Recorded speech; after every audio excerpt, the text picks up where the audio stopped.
I was discussing with this friend of mine who I also work with, and he said to me, I'm finishing doing Rolling Stones, producing a Rolling Stones documentary, and I've done a few producing documentary gigs, and he said, would you like to produce a James Brown documentary?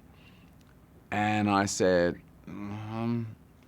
sounds like, I don't know, it sounds great, but let me just think about it overnight. And I woke up in the morning and I called him and I said, why don't we do a James Brown feature? In this movie, I think we managed to, we cover a lot of periods in his life. We don't really, we don't concentrate just on a couple of years or 1 year or something. So we do cover quite a lot of his childhood, his youth, his adolescence, his, how he gets to be, a rising kind of gospel stroke R&B artist, and then goes out on his own. We cover all these moments, his triumphal moments and so on.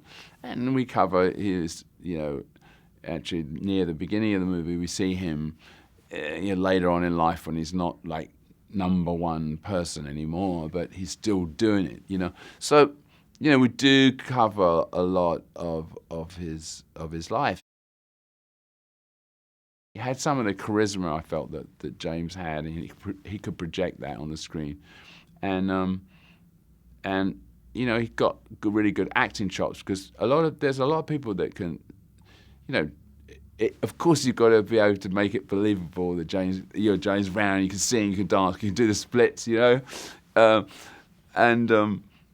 But there's this movie is not only about the musical performances. It's quite a lot of subtleties in the acting, and and so it needed someone with really good acting chops too.